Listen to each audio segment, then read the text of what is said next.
तो फ्रेंड्स, हमारे YouTube channel exam मंत्रा में आप सभी का हार्दिक स्वागत है। मैं आपके साथ सरिता। दोस्तों, आज का अपना जो वीडियो है वो हिंदी व्याकरण के 100 महत्वपूर्ण क्वेश्चनों का है।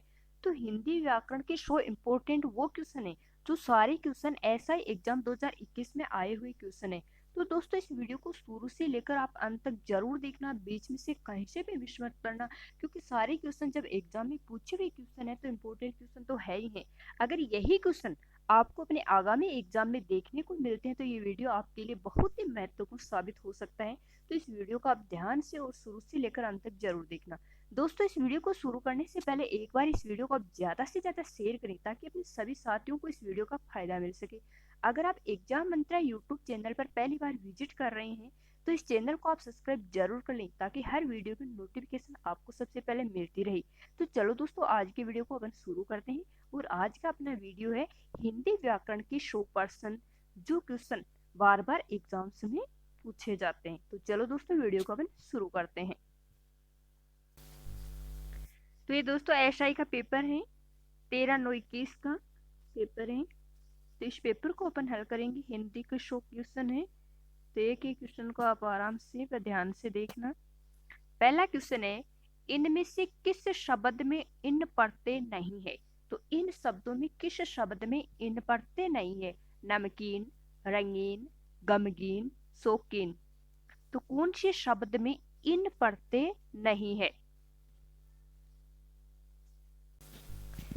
तो इसमें आपका 3 नंबर का ऑप्शन सही होगा। किस पर शब्द नहीं है? गमगीन। गमगीन जो शब्द है उसमें इन प्रत्यय नहीं है। अगला क्वेश्चन है, किस शब्द में लय प्रत्यय नहीं है? मंजुल, अतल, मानसल, श्यामल। किस शब्द में लय प्रत्यय नहीं है?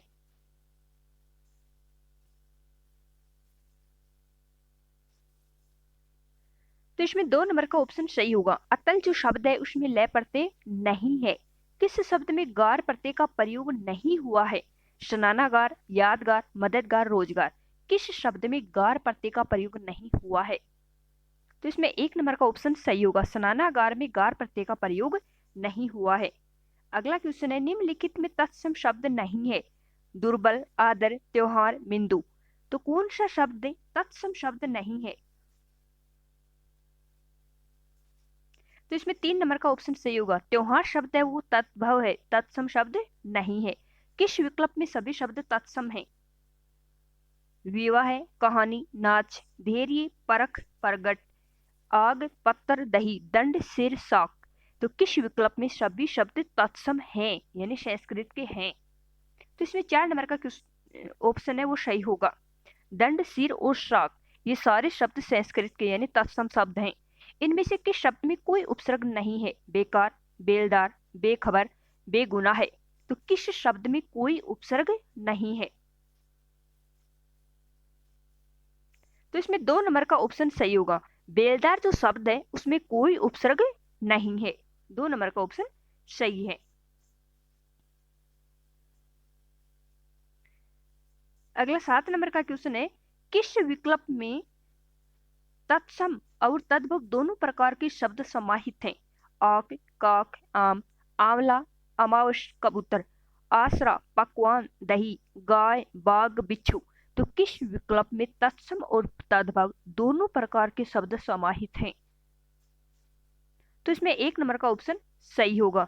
आंक, काक और आम इसमें तद्भव और तत्सम दोनों प्रकार के शब्द समाहित हैं। अगला क्वेश्चन है, निम्नलिखित में देशज शब्द है?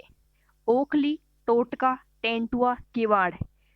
तो किस शब्द में देशज शब्द है? इन शब्दों में से कौन सा शब्द देशज शब्द है? तो 8 के में 3 नंबर का ऑप्शन सही होगा। टेंटुआ जो शब्द है वो देशज शब्द है, टेंटुआ। अगला क्वेश्चन है, किस वाक्य में विदेशी मूल के शब्द नहीं है? इन प्रश्न का उत्तर मुझे मालूम है। उसने मुझे आवाज दी। कार बस की टक्कर में अनेक लोग घायल हो गए। वह सदैव सच बोलता है। तो किस वाक्य में विदेशी मूल के शब्द नहीं है? तो इसमें 4 नंबर का ऑप्शन सही होगा। वह सदैव सच बोलता है, इसमें विदेशी मूल के शब्द नहीं है। अगला क्वेश्चन है, किस विकल्प में कोई भी शब्द विदेशी मूल का नहीं है? दोस्त, खुशी, अकेला, साहस, देहात, आसान, चेहरा, मौसम। तो किस विकल्प में कोई भी शब्द विदेशी मूल का नहीं है, जो नहीं है वो बताना है। तो इसमें 2 नंबर का ऑप्शन सही होगा। अकेला और साहस है, ये कोई भी विदेशी मूल शब्द नहीं है। अकेला व साहस, 2 नंबर का ऑप्शन सही होगा। 11 नंबर का क्वेश्चन है, किस विकल्प के सभी शब्द तद्भव हैं? सहज, संजोग, समंदर, गात, गाहक, गणपति, चांद, झरना, झुंड, छकड़ा, काजल, खेत। तो किस विकल्प के सभी शब्द तद्भव हैं? तो 11 के में 4 नंबर का ऑप्शन सही होगा। छकड़ा, काजल और खेत, ये सारे शब्द किसके तद्भव। 12 नंबर का क्वेश्चन है, इनमें विशेषण से बनी भाववाचक संज्ञा नहीं है। प्राथमिकता, सुंदरता, समता, ममता। तो कौन सी विशेषण से बनी भाववाचक संज्ञा नहीं है? तो इसमें 4 नंबर का ऑप्शन सही होगा। ममता जो शब्द है उसमें विशेषण से बनी भाववाचक संज्ञा नहीं है। अगला क्वेश्चन है, इनमें क्रिया से बनी भाववाचक संज्ञा नहीं है। पढ़ाई, दौड़, उतराई, खटाई। तो क्रिया से बनी भाववाचक संज्ञा कौन सी नहीं है? तो इसमें 4 नंबर का ऑप्शन सही होगा। जो खटाई है वो क्रिया से बनी भाववाचक संज्ञा नहीं है, जबकि पढ़ना, दौड़ना, उतरना ये तीनों क्रिया से बनी भाववाचक संज्ञा है।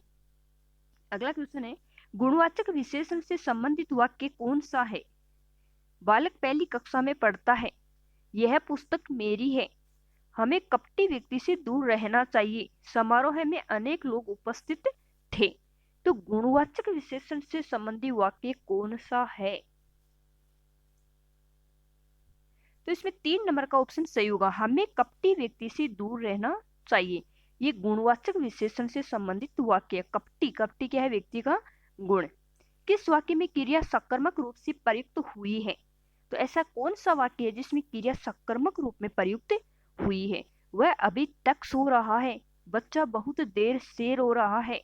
धावक मैदान में दौड़ रहा है। वह पतंग उड़ा रहा है। तो किस वाक्य में क्रिया सकर्मक रूप में प्रयुक्त हुई है? तो इसमें 4 नंबर का ऑप्शन सही होगा। वह पतंग उड़ा रहा है, इस वाक्य में क्रिया सकर्मक रूप में प्रयुक्त हुई है। अगला क्वेश्चन है, किस विकल्प में सभी संज्ञा शब्द क्रिया शब्दों से निर्मित हैं? तो कौन से शब्द है जो सभी क्रिया शब्दों से निर्मित है? भूल, हंसी, शिक्षा, अच्छाई, मिठास, चुनाव, पूजा, जवानी। तो इसमें भूलना और हंसना ये दोनों शब्द हैं, वो क्रिया शब्दों से निर्मित हैं। 17 नंबर का क्वेश्चन है, क्रिया विशेषण रहित वाक्य है। मेरी बात ध्यानपूर्वक सुनो। वह अपनी कक्षा का सबसे होशियार विद्यार्थी है। सुबह से वर्षा लगातार हो रही है। वे अचानक चले गए। तो क्रिया विशेषण रहित वाक्य कौन सा है? तो इसमें 2 नंबर का ऑप्शन सही होगा। वह अपनी कक्षा का सबसे होशियार विद्यार्थी है। किस वाक्य में संबंध सूचक अव्यय का प्रयोग हुआ है? अपराधी ने पुलिस के सामने झूठ बोला। वह बहुत देर से ज्यों का त्यों खड़ा है। मेरा गांव पास में ही है। मैं वहां कदापि नहीं जाऊंगा। किस वाक्य में संबंध सूचक अव्यय का प्रयोग हुआ है? तो इसमें 1 नंबर का ऑप्शन सही होगा। अपराधी ने पुलिस के सामने झूठ बोला, इसमें संबंध सूचक अव्यय का प्रयोग हुआ है। अगला क्वेश्चन है, विस्मयादि बोधक शब्दों के संबंध में कौन सा कथन सही है? तो विस्मयादि बोधक शब्दों के संबंध में कौन सा कथन सही है? इनमें वचन के अनुसार विकार होता है। ये केवल शोक और घृणा का भाव प्रकट करते हैं। ये वाक्य रचना के अनिवार्य घटक हैं। ये प्राय वाक्य के आरंभ में आते हैं। तो विस्मयादि बोधक शब्दों के संबंध में कौन सा कथन सही है? तो इसमें 4 नंबर का ऑप्शन सही होगा। ये प्राय वाक्य के आरंभ में आते हैं। जो विस्मयादि बोधक शब्द होते हैं, जो विस्मयादि बोधक चिन्ह वगैरह प्रयोग किए जाते हैं, वो हमेशा शब्दों के आरंभ में आते हैं। किस वाक्य में निपात का प्रयोग नहीं हुआ है? वह कल ही चला जाएगा। मैं भी उसके साथ जाऊंगा, मुझे एक गिलास दूध चाहिए, वह तो आज जाएगा। तो किस वाक्य में निपात का प्रयोग नहीं हुआ है? 3 नंबर का जो ऑप्शन है, मुझे एक गिलास दूध चाहिए, इसमें निपात का प्रयोग नहीं हुआ है, जबकि वह कल ही निपात है, मैं भी, इसमें भी निपात है, वह तो आ जाएगा, इसमें तो निपात है। अगला क्वेश्चन है, किस वाक्य में क्रिया अकर्मक रूप में प्रयुक्त हुई है?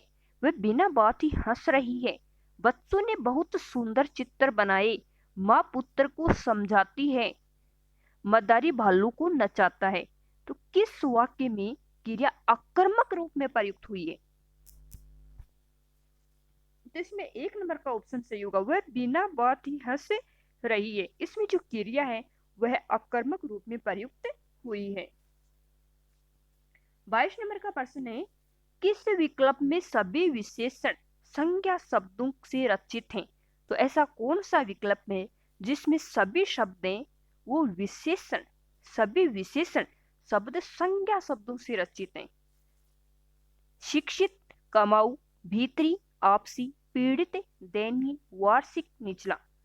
तो सभी विशेषण संज्ञा से बने हुए कौन से हैं? तो इसमें 3 नंबर का ऑप्शन होगा पीड़ित और दयनीय। इसमें जो विकल्प है वो विशेषण शब्द संज्ञा शब्दों से रचित हैं। अगला प्रश्न है, निम्नलिखित में नदी का पर्यायवाची नहीं है? सरसी, आपग्गा, पैश्विनी, तटिनी। तो कौन सा नदी का पर्यायवाची नहीं है? तो इसमें 1 नंबर का ऑप्शन सही होगा, सरसी है वो नदी का पर्यायवाची नहीं है, जबकि आपग्गा, पैश्विनी और तटिनी ये तीनों शब्द हैं वो नदी की पर्यायवाची हैं।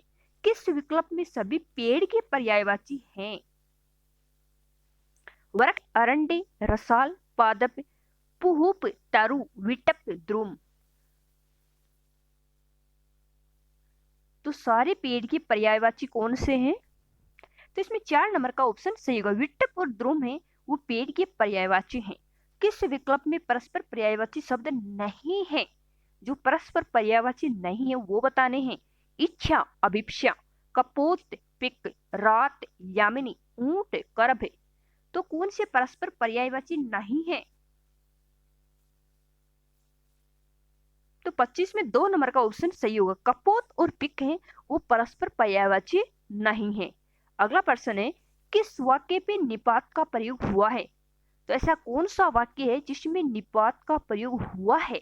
वह पटना गया था, तुझे आने तो दो, सॉरी मुझे आने तो दो, संभवतः वह आएगा, मैं कल आ सकता हूं। तो किस वाक्य में निपात का प्रयोग हुआ है? 26 में 2 नंबर का ऑप्शन सही है, मुझे आने तो दो। तो इसमें जो तो है वो निपात है। अगला क्वेश्चन है 27 नंबर का, किस विकल्प में विलोम शब्द युग्म सही नहीं है? ऋजु, वक्र, सघन, विरल, संग्रह, परिग्रह, सम्मुख, विमुख। तो किस विकल्प में विलोम शब्द युग्म नहीं है? तो इसमें 3 नंबर का ऑप्शन सही होगा, संग्रह, परिग्रह ये परस्पर विलोम नहीं है। अगला प्रश्न है, निम्नलिखित में विलोम युग्म है? सामिस, आमिष, विज्ञ, अभिज्ञ, मूढ़, विमूढ़, सुकर, दुष्कर। तो निम्नलिखित में से कौन सा युग्म विलोम युग्म नहीं है? तो 28 में 4 नंबर का ऑप्शन सही होगा, सुकर का दुष्कर विलोम युग्म है। निम्नलिखित में से विलोम युग्म है, तो कौन सा विलोम युग्म है? तो शुक्र का विलोम होता है दुष्कर। 4 नंबर का ऑप्शन सही होगा। अगला क्वेश्चन है, किस विकल्प में संस्कृत भिन्नार्थक शब्दों का अर्थ भेद सही नहीं है? जो सही नहीं है वो बताना है। वरित, वरिंद, समूह, डंडल, सोथ यानी सुजन, शोध यानी संस्कार, वसन यानी कपड़ा, विषण यानी बुरी लत, ऋत यानी सही या सच्चा, ऋतु यानी वर्ष का एक भाग। तो किस विकल्प में संस्कृत भिन्नार्थक शब्दों का अर्थ भेद सही नहीं है? तो इसमें 1 नंबर का ऑप्शन सही होगा, वरिंत, समूह, वरिंद, डंटल ये सही नहीं है। अगला प्रश्न है, किन संस्कृत शब्दों का अर्थभेद सही नहीं है? हरण, चुराना, हरिण, मृग, स्रोत, धारा, स्रोत यानी कौन, चीर, वस्त्र, चीर, दीर्घकाल, द्रव्य, तरल, द्रव्य, पदार्थ। तो किस संस्कृत शब्दों का अर्थभेद सही नहीं है? तो इसमें 3 नंबर का ऑप्शन सही होगा। चीर और चीर, इनका अर्थभेद सही नहीं है।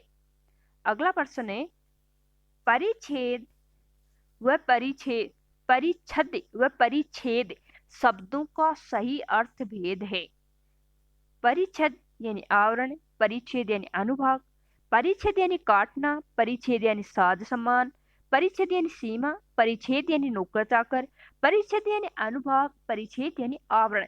तो कौन सा शब्दों का सही अर्थभेद है?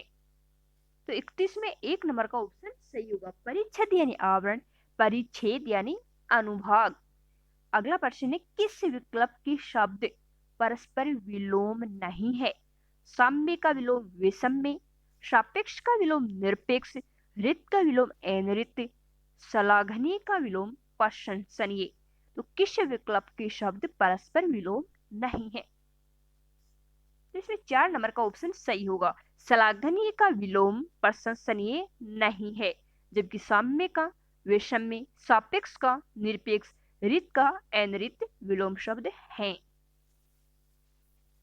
33 नंबर का प्रश्न है, ऐसा रोग जो छूने मात्र से फैलता हो के लिए सार्थक शब्द होगा। तो ऐसा कौन सा रोग हो जो छूने मात्र से फैलता हो, इसके लिए एक सार्थक शब्द का प्रयोग किया जाता है। तो किस सार्थक शब्द का प्रयोग किया जाता है? संक्रामक रोग, चरम रोग, असाध्य रोग या घातक रोग। तो इसमें 1 नंबर का ऑप्शन सही होगा, जो रोग छूने मात्र से फैलता हो उसे संक्रामक रोग कहते हैं। ज्ञान प्राप्ति की इच्छा रखने वाला वाक्यांश के लिए सार्थक शब्द है। तो ज्ञान प्राप्ति की इच्छा रखने वाला तपस्वी होता है, सन्यासी होता है, जिज्ञासु होता है या पिपासु होता है। तो इसमें 3 नंबर का ऑप्शन सही होगा, ज्ञान प्राप्ति की इच्छा रखने वाले को जिज्ञासु बोलते हैं। अगला क्वेश्चन है, कही हुई बात को फिर फिर कहना वाक्यांश के लिए सार्थक शब्द है। कही हुई बात को फिर फिर कहना वाक्यांश के लिए सार्थक शब्द पूर्वग्रह है, पृष्ठ पेषण है, तार्किक है या फिर वाचाल है। कही हुई बात को फिर फिर कहना क्या कहलाता है? इसके लिए क्या सार्थक शब्द है? तो इसमें 2 नंबर का ऑप्शन सही होगा, कही हुई बात को फिर फिर कहना पृष्ठ पेषण कहलाता है। क्या कहलाता है? पृष्ठ पेषण। अगला क्वेश्चन है, निम्नलिखित में से किस वाक्य में संप्रदान कारक के परसरक विभक्ति चिह्न का प्रयोग हुआ है? राम के हित लक्ष्मण वन गए थे, वह घर से बाहर आया, लड़का अब अपने पांव से चलता है, उस जगह एक सभा होने जा रही है। निम्नलिखित में से किस वाक्य में संप्रदान कारक के परसरक का प्रयोग हुआ है? तो इसमें 1 नंबर का ऑप्शन सही होगा, राम के हित लक्ष्मण वन गए थे। अगला प्रश्न है, जिसका आचरण अच्छा हो वाक्यांश के लिए सार्थक शब्द होगा। सद्भावी, सज्जन, साधु, सदाचारी। जिसका आचरण अच्छा हो वाक्यांश के लिए सार्थक शब्द क्या होगा? तो इसमें 4 नंबर का ऑप्शन सही होगा, जिसका आचरण अच्छा हो उसे सदाचारी कहते हैं। क्या कहते हैं? सदाचारी। अगला प्रश्न है, निम्न में से किस विकल्प के सभी शब्द स्त्रीलिंग हैं? हाथी, बालू, आलू, भलाई, हलवाई, ईसाई, इमली, चांदी, लौकी, साती, घी, शक्कर। तो किस विकल्प के सभी शब्द स्त्रीलिंग शब्द हैं? तो इसमें 3 नंबर का ऑप्शन सही होगा, इमली, चांदी, लौकी, ये तीनों शब्द हैं वो स्त्रीलिंग शब्द हैं। अगला प्रश्न है, किस विकल्प में कोई भी शब्द स्त्रीलिंग नहीं है? नदी, झील, सरोवर, नींबू, दही, केला, प्रतिपदा, मंगलवार, टोपी, पानी, ज्ञानी, नानी। किस विकल्प में कोई भी शब्द स्त्रीलिंग नहीं है?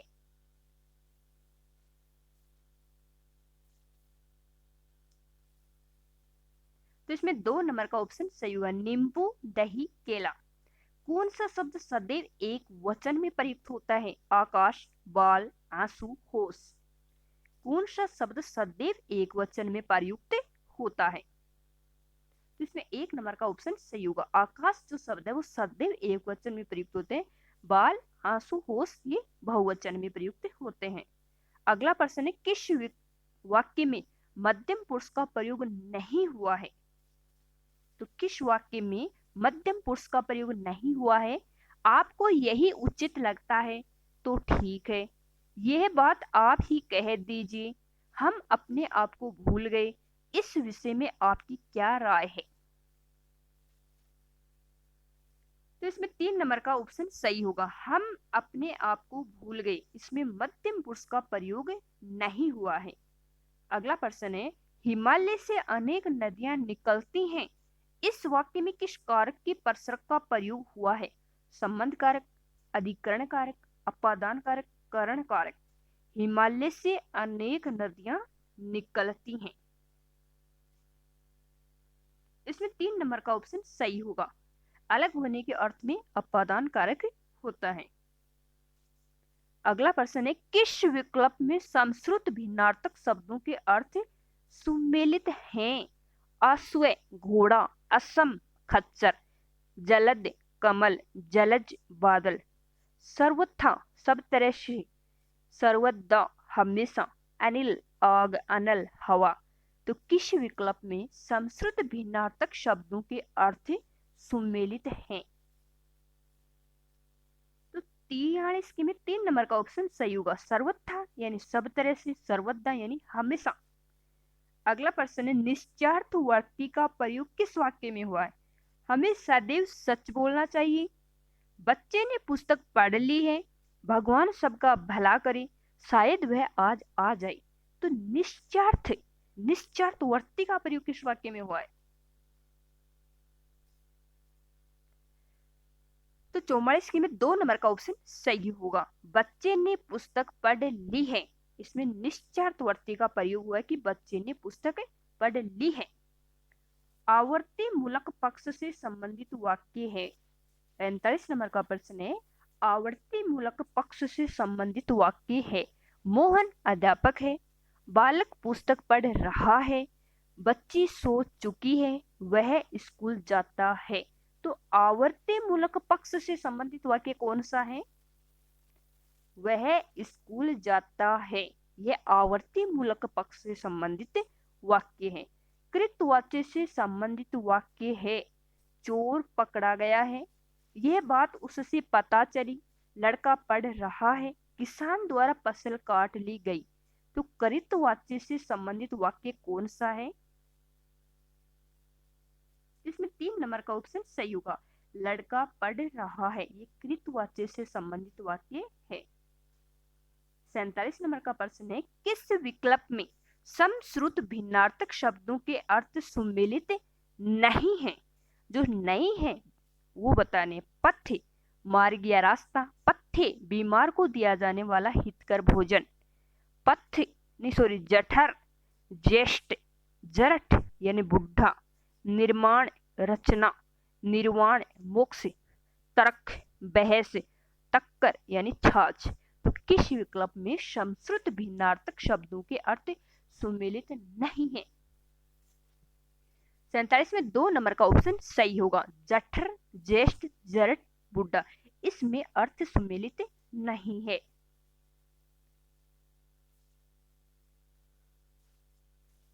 अड़तालीस नंबर का प्रश्न है, कौन सा कथन सही नहीं है?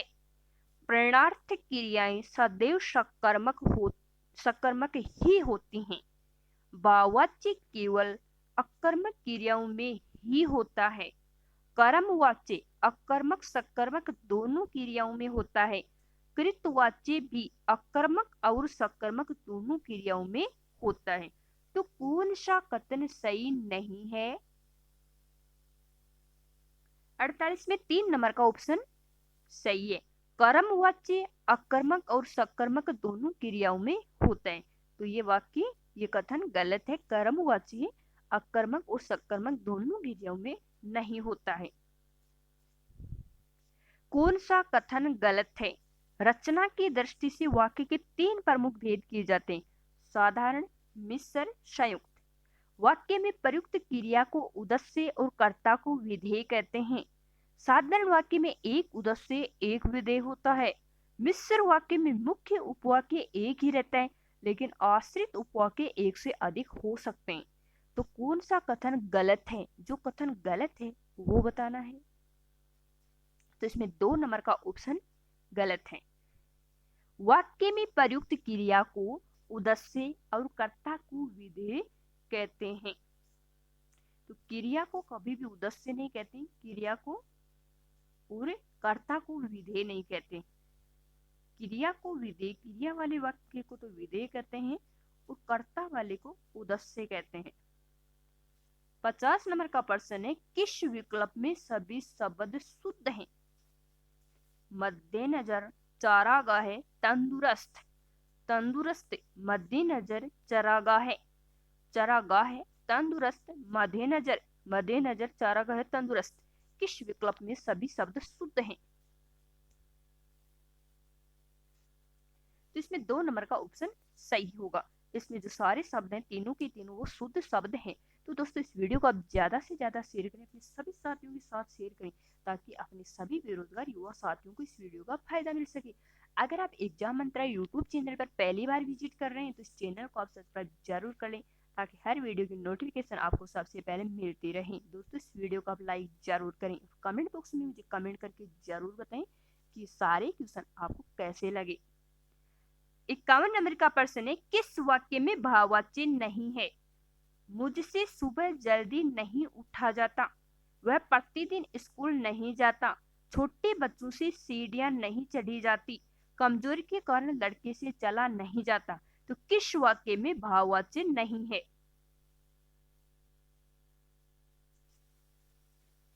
दो नंबर का ऑप्शन सही है। इसमें भाववाचक वाक्य नहीं है, वह प्रतिदिन स्कूल नहीं जाता, ये भाववाचक वाक्य नहीं है। 52 नंबर का प्रश्न है, इनमें वर्तनी की दृष्टि से कौन सा शब्द शुद्ध नहीं है? वर्तनी की दृष्टि से जो शब्द शुद्ध नहीं है वह बताना है। मत्स्य, वापस, सृष्टि, दृष्टा। तो कौन सा वर्तनी की दृष्टि से शुद्ध नहीं है? तो इसमें 4 नंबर का जो शब्द है वो शुद्ध नहीं है। वर्तनी की दृष्टि से शुद्ध शब्द है बुधवार, दंपति, द्वितीय, वैशक। तो वर्तनी की दृष्टि से शुद्ध शब्द कौन सा है? तो इसमें 2 नंबर का ऑप्शन सही होगा। दंपति जो शब्द है वो शुद्ध शब्द है। इनमें विलोम शब्द युग्म नहीं है। 54 नंबर का जो प्रश्न है उसमें कौन सा विलोम शब्द युग्म नहीं है? स्थावर का जंगम, मूक का वाचाल, व्यष्टि का समष्टि, हार का परिहास। तो इसमें 4 नंबर का जो ऑप्शन है हास का परिहास विलोम शब्द नहीं है, जबकि स्थावर का जंगम, मूक का वाचाल, व्यष्टि का समष्टि। 55 नंबर का प्रश्न है, इनमें विलोम शब्द युग्म नहीं है। हर्ष का विषाद, सविकीय का परकीय, वेतनी का सवेतनिक, जड़ का चेतन। तो कौन सा विलोम शब्द युग्म नहीं है? 55 में 3 नंबर का ऑप्शन नहीं है, वेतनिक का सवेतनिक विलोम नहीं है। 56 नंबर का प्रश्न है, किस विकल्प में सभी शब्द अशुद्ध हैं? भवनिष्ठ का धातव्य, भवनिष्ठ, धातव्य, धातव्य, भवनिष्ठ, धातव्य, भवनिष्ठ। तो किस विकल्प में सभी शब्द अशुद्ध हैं? 56 नंबर का जो प्रश्न है उसमें 3 नंबर का जो ऑप्शन है इसमें दोनों शब्द हैं वो अशुद्ध हैं। संयुक्त वाक्य का उदाहरण है। 57 नंबर का जो क्वेश्चन है उसमें संयुक्त वाक्य का उदाहरण कौन सा है? उन्होंने जो कुछ दिया उसी से मुझे परम संतोष है। वह ऐसी बातें कहता है जिनसे सबको बुरा लगता है। वह आगे बढ़ गया और वह पीछे रह गया। वहां जो कुछ देखने योग्य था मैंने सब देख लिया। तो संयुक्त वाक्य का उदाहरण कौन सा है? तो इसमें 3 नंबर का ऑप्शन सही होगा, मैं आगे बढ़ गया और वह पीछे रह गया। ये वाक्य वो संयुक्त वाक्य का उदाहरण है। मैं आगे बढ़ गया और वह पीछे रह गया। मैंने लड़के को पुस्तक पढ़ाई। उक्त वाक्य में प्रयुक्त क्रिया का भेद है। तो मैंने लड़के को पुस्तक पढ़ाई, इसमें कौन सी क्रिया है? अकर्मक, संयुक्त, पूर्वकालिक या द्वि अकर्मक? तो इसमें 4 नंबर का ऑप्शन सही होगा। मैंने लड़के को पुस्तक पढ़ाई, इसमें द्वि अकर्मक क्रिया का प्रयोग हुआ है। अगला प्रश्न है, इनमें संयुक्त वाक्य कौन सा है? वह आगे बढ़ गया लेकिन परिवार पीछे रह गया। जब बरसात थमी तब हम लोग बाहर निकले। मैंने सुना है कि आप अच्छे कवि हैं। लाखों लोग कोरोना की काल से कलवित हो गए।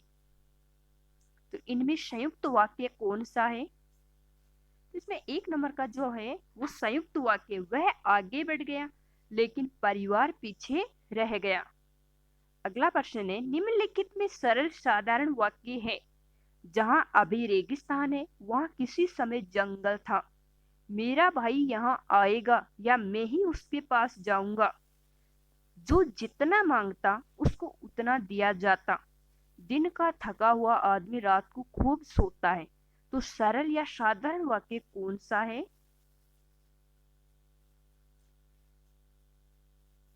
तो इसमें 4 नंबर का ऑप्शन है वो सरल या साधारण वाक्य। दिन का थका हुआ आदमी रात को खूब सोता है। 61 नंबर का जो प्रश्न है वो है, व्याकरण की दृष्टि से गलत कथन है। संज्ञा की विशेषता बताने वाले शब्द विशेषण कहलाते हैं। संज्ञा के स्थान पर प्रयुक्त होने वाले शब्दों को सर्वनाम नाम कहते हैं। क्रिया के प्रमुख रूप से 2 भेद माने गए हैं, एक सकर्मक क्रिया, एक अकर्मक क्रिया। सर्वनाम और क्रिया की विशेषता बताने वाले शब्द क्रिया विशेषण कहलाते हैं। तो इसमें 4 नंबर का जो है वो गलत है। सर्वनाम और क्रिया की विशेषता बताने वाले शब्द क्रिया विशेषण कहलाते हैं। तो व्याकरण की दृष्टि से ये कथन गलत है। 62 नंबर का प्रश्न है, मेरी बात ध्यान के साथ सुनो। साहित्य और समाज का घनिष्ठ संबंध है। एक लोटा पानी से भरा लाओ, वह सारी रात भर जागता रहा। तो शुद्ध वाक्य कौन सा है? तो 62 में 2 नंबर का जो ऑप्शन है वो शुद्ध वाक्य, साहित्य और समाज का घनिष्ठ संबंध है। 63 नंबर का जो प्रश्न है वो है, कौन सा वाक्य अशुद्ध है? दाल में कुछ गिरा है, वह बुरे आदमी नहीं है। मैंने स्वयं को कितनी बार समझाया, मुझे उसका काम अच्छा लगता है। तो कौन सा वाक्य अशुद्ध है? तो इसमें 2 नंबर का जो ऑप्शन है वो अशुद्ध है, वह बुरे आदमी नहीं है। अगला प्रश्न है, व्याकरण की दृष्टि से कौन सा कथन सही नहीं है? सार्थक शब्द समूह को वाक्य कहते हैं। वाक्य के 2 प्रमुख घटक माने गए, उद्देश्य और विधेय। किसी भी वाक्य में कर्ता और कर्म का होना आवश्यक है। किसी वाक्य में उद्देश्य के विषय में जो कुछ बताया जाता है उसे विधेय कहते हैं। तो व्याकरण की दृष्टि से कौन सा कथन सही नहीं है? 64 में 3 नंबर का जो ऑप्शन है वो व्याकरण की दृष्टि से सही नहीं है। किसी भी वाक्य में कर्ता और कर्म का होना आवश्यक है। तो ये जरूरी नहीं है कि हर वाक्य में कर्ता और कर्म का होना आवश्यक हो। 65 नंबर का जो प्रश्न है वो है, कौन सा वाक्य शुद्ध है? ये बात जब मैं छोटा था उस समय की है। बकरी को बारीक काट कर घास खिलाओ। वह पुस्तक जो अलमारी में रखी है वह बहुत अच्छी है। मुझे शिक्षाप्रद कहानियों की पुस्तक चाहिए। तो कौन सा वाक्य शुद्ध है? 65 में 4 नंबर का जो ऑप्शन है वो शुद्ध है, मुझे शिक्षाप्रद कहानियों की पुस्तक चाहिए। कौन सा वाक्य शुद्ध नहीं है? बेफालतू बात मत करो। देश के सभी लोग एकजुट हैं। हमें शुद्ध भाषा का प्रयोग करना चाहिए। कहानी सुनकर हमें बहुत आनंद आया। कौन सा वाक्य शुद्ध नहीं है? तो इसमें 1 नंबर का ऑप्शन है वो शुद्ध नहीं है, बेफालतू बात मत करो। 67 नंबर का जो प्रश्न है वो है, निम्नलिखित में शुद्ध वाक्य है। तेरी बात सुनते सुनते कान पक गए, वे सब काल चक्कर के पहिए के नीचे पिस गए। हमारे देश में अनेक रमणीक स्थल हैं, यही वे कारण हैं जिनके कारण वह परेशान है। तो शुद्ध वाक्य कौन सा है? इसमें जो 3 नंबर का ऑप्शन है उसमें शुद्ध वाक्य, हमारे देश में अनेक रमणीक स्थल हैं। आदि और आदि शब्द युगम का सही अर्थ है। आदि यानी आदिवासी, आदि यानी आरंभ, आदि यानी आरंभ, आदि यानी अभ्यस्त, आदि यानी आरंभ, आदि यानी आदिवासी, आदि यानी अभ्यस्त, आदि यानी आरंभ। तो किस युगम का सही अर्थ है? 68 में 2 नंबर का ऑप्शन सही होगा। इस आदि का अर्थ होता है आरंभ और इस आदि का अर्थ होता है अभ्यस्त। 69 नंबर का प्रश्न है, किस विकल्प में शुद्ध वाक्य है? वह पुत्रवत प्रजा का पालन करता था, हरिश्चंद्र के समीप कोई सत्यवादी नहीं हुआ, आपकी सौभाग्यवती कन्या कब होगा?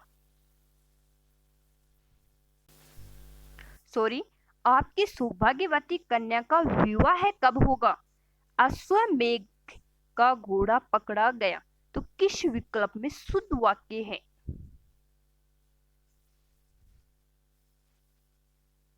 4 नंबर का ऑप्शन सही होगा। अश्वमेघ का घोड़ा पकड़ा गया, ये वाक्य शुद्ध वाक्य है। 70 नंबर का प्रश्न है, निम्नलिखित में गलत कथन है, तो इसमें से कौन सा कथन गलत है? वाक्य के अंत में प्रश्न सूचक या विस्मय सूचक चिन्ह आने पर पूर्ण विराम नहीं लगाना चाहिए।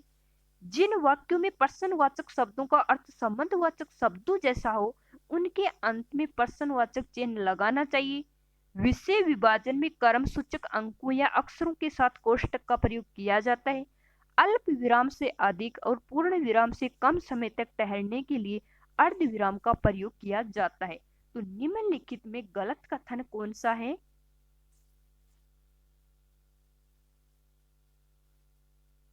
तो इसमें 2 नंबर का है वो गलत है। जिन वाक्यों में प्रश्नवाचक शब्दों का अर्थ संबंधवाचक शब्दों जैसा होता है, उनके अंत में प्रश्न चिन्ह लगाया जाता है। अगला प्रश्न है, मां ने बच्चों के झगड़े को पड़ोसियों में सिर फुटोवल करवा दी। तो मां ने बच्चों के झगड़े को पड़ोसियों में सिर फुटोवल करवा दी। उक्त वाक्य के रिक्त स्थान के लिए उपयुक्त मुहावरा होगा, पानी में आग लगाकर, मीन मेख निकालकर, घाव पर नमक छिड़ककर, तिल का ताड़ बनाकर। तो मां ने क्या बनाकर पड़ोसियों में सिर फुटोवल करवा दी? तो इसमें 4 नंबर का ऑप्शन सही होगा। मां ने बच्चों के झगड़े को तिल का ताड़ बनाकर पड़ोसियों में सिर फुटोवल करवा दी। अगला प्रश्न है, सिर मुंडाते ही ओले पड़ना। तो सिर मुड़ाते ही ओले पड़ना मुहावरे का उपयुक्त भावार्थ क्या है? आगे होकर परेशानी मोल लेना, अचानक बड़ी विपदा आ जाना, कार्य आरंभ होते विद्वान पड़ना, उत्सव के माहौल का गम में बदल जाना। सिर मुड़ाते ओले पड़ना मुहावरे का उपयुक्त भावार्थ क्या है?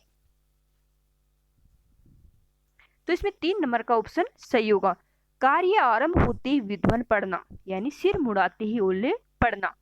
गागर में सागर भरना का भावार्थ है असंभव कार्य करना, समुद्र से छोटे बर्तन में पानी लाना, बहुत कम शब्दों में महत्वपूर्ण बात कहना, छोटे बर्तन में बहुत अधिक पानी भरना। तो गागर में सागर भरने का भावार्थ क्या है? बहुत कम शब्दों में महत्वपूर्ण बात कहना। 3 नंबर का ऑप्शन सही होगा। 74 नंबर का जो क्वेश्चन है वो है, कमजोर द्वारा शक्ति प्रदर्शन करना, नष्ट होने के करीब पहुंचना भावार्थ से संबंधित लोकोक्ति या मुहावरा है।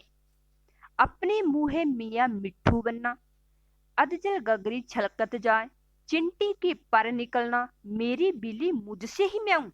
तो कमजोर द्वारा शक्ति प्रदर्शन करना, नष्ट होने के करीब पहुंचना भावार्थ से संबंधित लोकोक्ति या मुहावरा कौन सा है? तो इसमें जो 3 नंबर का ऑप्शन है वो है चिंटी के पर निकलना। कमजोर द्वारा शक्ति प्रदर्शन करना यानी चिंटी के पर निकलना। अगला प्रश्न है, अत्यधिक परिश्रम से आरंभ किए व्यापार में बहुत कम लाभ होने पर हताश उद्यमी ने कहा। उक्त वाक्य के रिक्त स्थान में प्रयुक्त लोकोक्ति है। तो अत्यधिक परिश्रम से आरंभ किए व्यापार में बहुत कम लाभ होने पर हताश उद्यमी ने क्या कहा? ओखले में सिर दिया तो मसूले से क्या डर, खोदा पहाड़ निकली चूहिया, बैठे से बेगार भली, अब पछताई होत क्या जब चिड़िया चुग गई खेत। इसमें 2 नंबर का ऑप्शन सही होगा। अत्यधिक परिश्रम से आरंभ किए व्यापार में बहुत कम लाभ होने पर हताश उद्यमी ने कहा, खोदा पहाड़ निकली चूहिया। अगला प्रश्न है, एक तो करेला दूजे नीम चढ़ा लोकोक्ति का उपयुक्त भावार्थ है।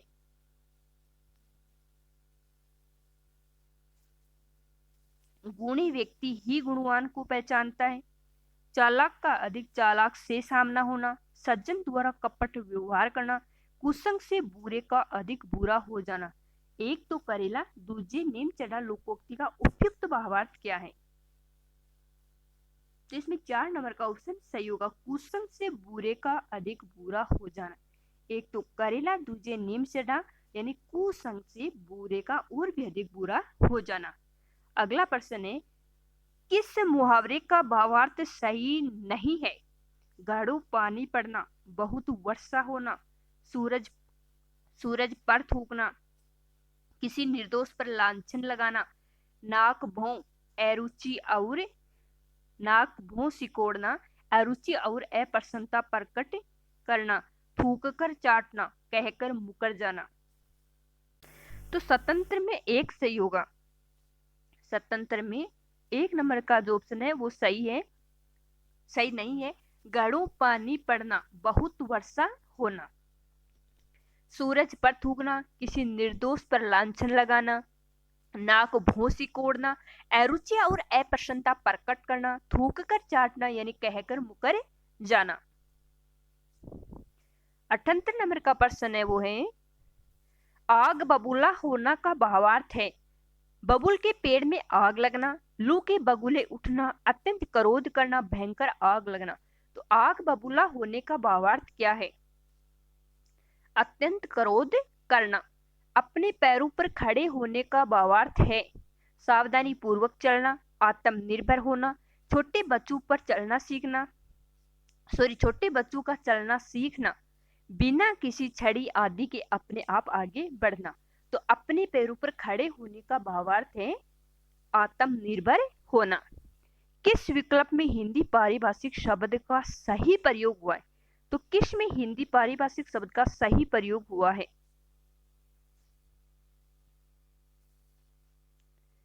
80 नंबर का जो प्रश्न है उसमें 1 नंबर का ऑप्शन सही होगा।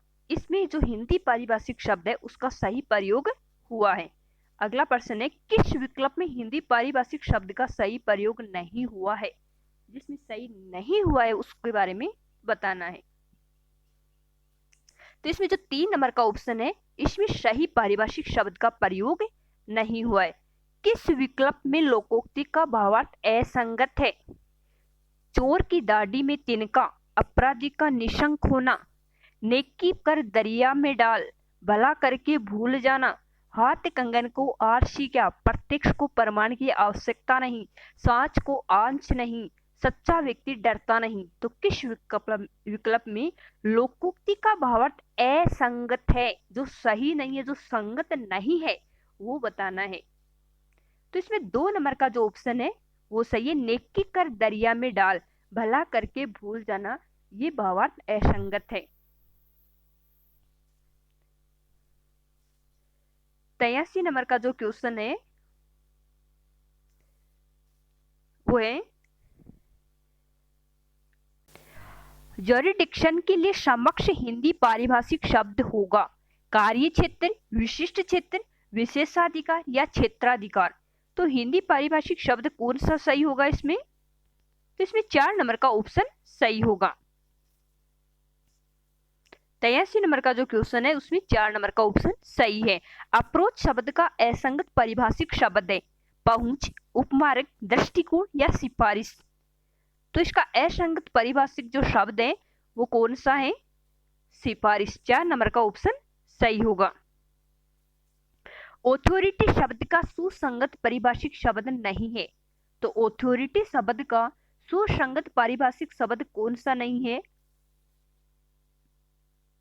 तो इसमें 3 नंबर का ऑप्शन सुसंगत नहीं है।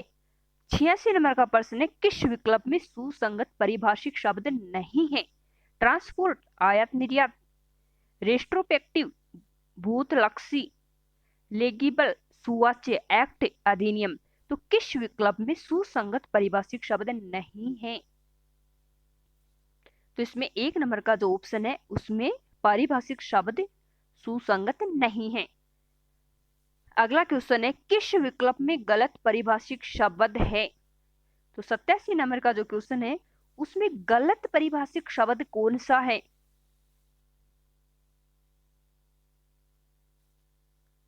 तो इसमें जो ये अप्रेंटिस प्रशिक्षण, ये गलत शब्द है।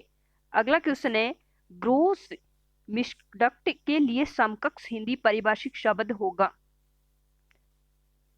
तो ग्रोस मिसकंडक्ट के लिए समकक्ष परिभाषिक शब्द कौन सा है?